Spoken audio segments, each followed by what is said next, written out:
Listen, I need to tell you about the most ridiculous Saturday of my entire life. And trust me, I've had some pretty stupid Saturdays, but this one takes the wedding cake, literally. It all started because my cousin Jennifer was getting married.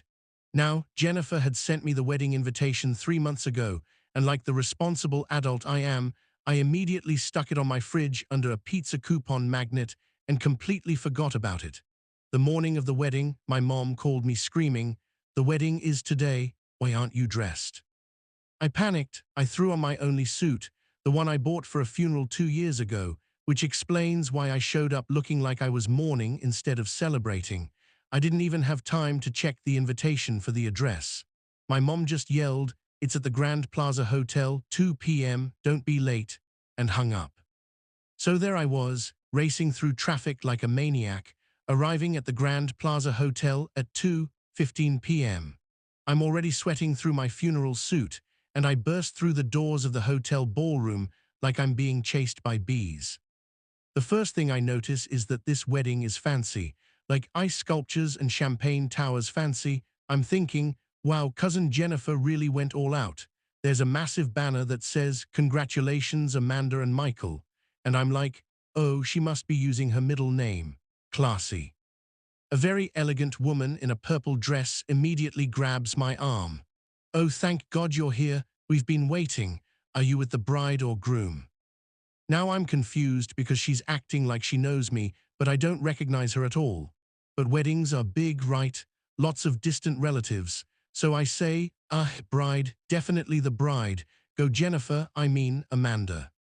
She looks at me weird but says, "Perfect. We need you upstairs immediately. The photographer is waiting."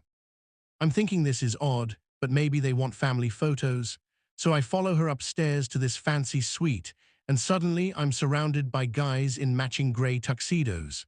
One of them, who's clearly the groom, walks up to me and gives me the biggest bro hug I've ever received. "Dude, I thought you weren't gonna make it. Traffic was that bad, huh?" He's slapping my back like we're best friends. I'm completely frozen. This man is hugging me like I saved his childhood dog. I don't know this man. I have never seen this man in my entire life. "Oh yeah, traffic, so crazy," I managed to stammer out. "Well, you're here now, and that's what matters. Come on, best man, let's get some photos." He throws his arm around me. "Best man." My brain is short-circuiting. I'm trying to process what's happening, but before I can say anything, a photographer is posing us, telling me to look natural and show that brotherly love. I'm standing there with my face frozen in what probably looks like I'm having a stroke, while this groom is beaming like we've been friends since kindergarten. Then it hits me, wrong wedding. This is definitely the wrong wedding. But here's where my brain does something stupid. Instead of immediately correcting this obvious mistake, I think, well, I'm already in the photos. It would be awkward to leave now. I'll just slip out after photos. Terrible decision. Because the quick photos turn into 20 minutes of various poses, group shots, and the groom telling me stories about that crazy spring break in Cancun that I absolutely was not present for. I'm just nodding and laughing at random intervals, hoping I'm getting the timing right. Then we go downstairs for the ceremony. The groom whispers to me, "You got the rings right." The rings. I pat my pockets frantically. The rings, yes, about the rings." He looks at me with pure terror in his eyes. "I'm kidding," I blurt out way too loud. Several people turn around, just wedding humor, classic best man stuff. He laughs nervously. "Dude, you almost gave me a heart attack. Kevin has the rings, you know that." Kevin, who the hell is Kevin? I'm assuming Kevin is the actual best man, who I have apparently replaced through this comedy of errors. We line up for the ceremony. I'm standing at the altar in front of about 200 people I don't know at a wedding for two people I've never met, pretending to be someone's best man. This is fine. This is totally fine.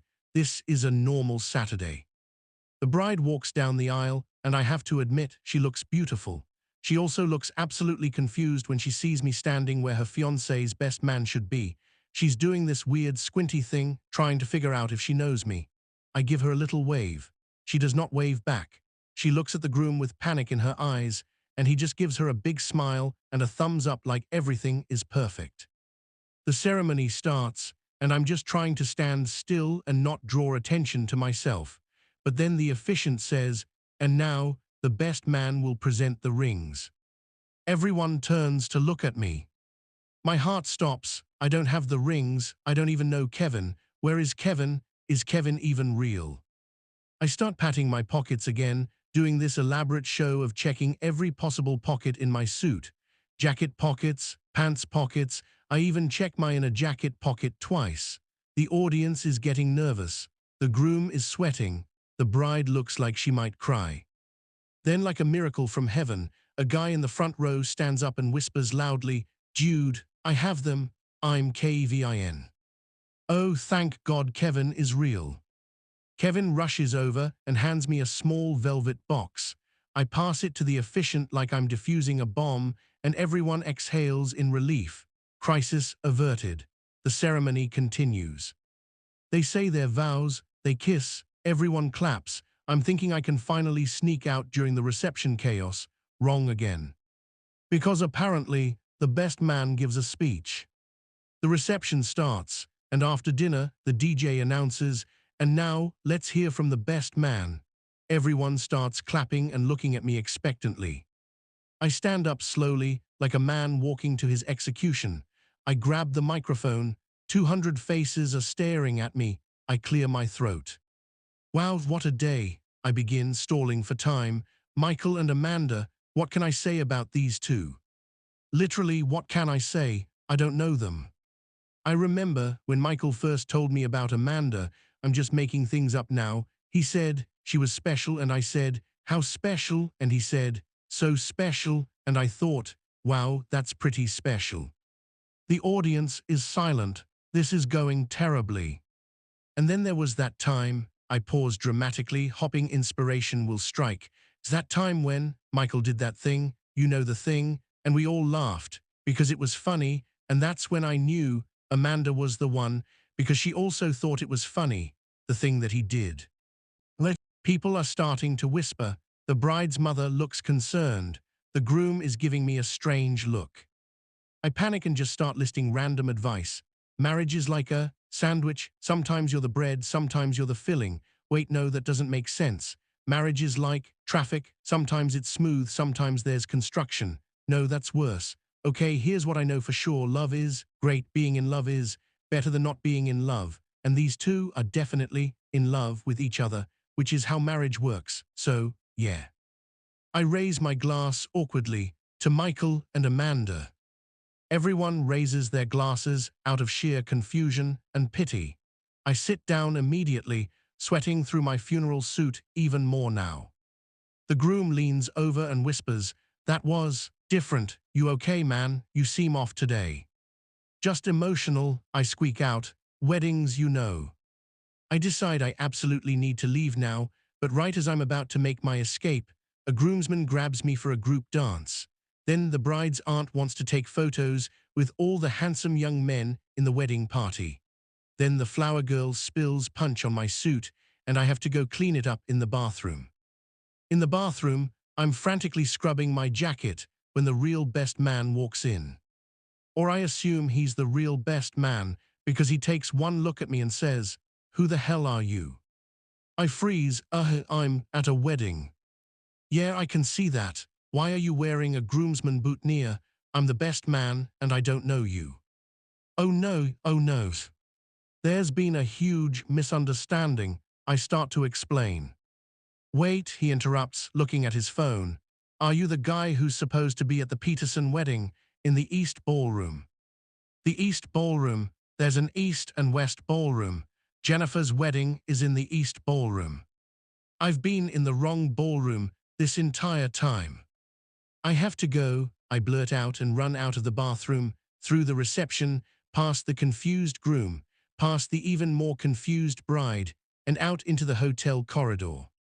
I sprint to the East Ballroom and burst through the doors. Jennifer's wedding is in full reception mode. Everyone turns to look at me, sweaty, covered in punch stains, boutonniere from a different wedding still pinned to my jacket. My mom spots me immediately. Where have you been? You missed the entire wedding. Mom, you have no idea what I've been through. And why are you wearing someone else's boutonniere? That's not even our color scheme. Jennifer, my actual cousin, walks over in her wedding dress. Nice of you to show up. Who's Amanda and Michael?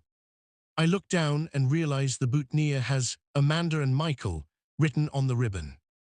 I spend the next 20 minutes explaining the most ridiculous mistake of my life to my family, who laugh so hard that Jennifer says it's the best wedding entertainment she could have asked for.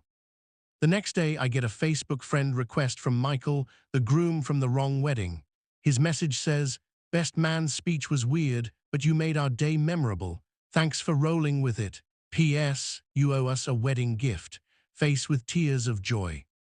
I sent them a toaster and a very long apology note. And that, my friends, is why I now triple-check every invitation I receive, and why I'm banned from giving any more wedding speeches in my family.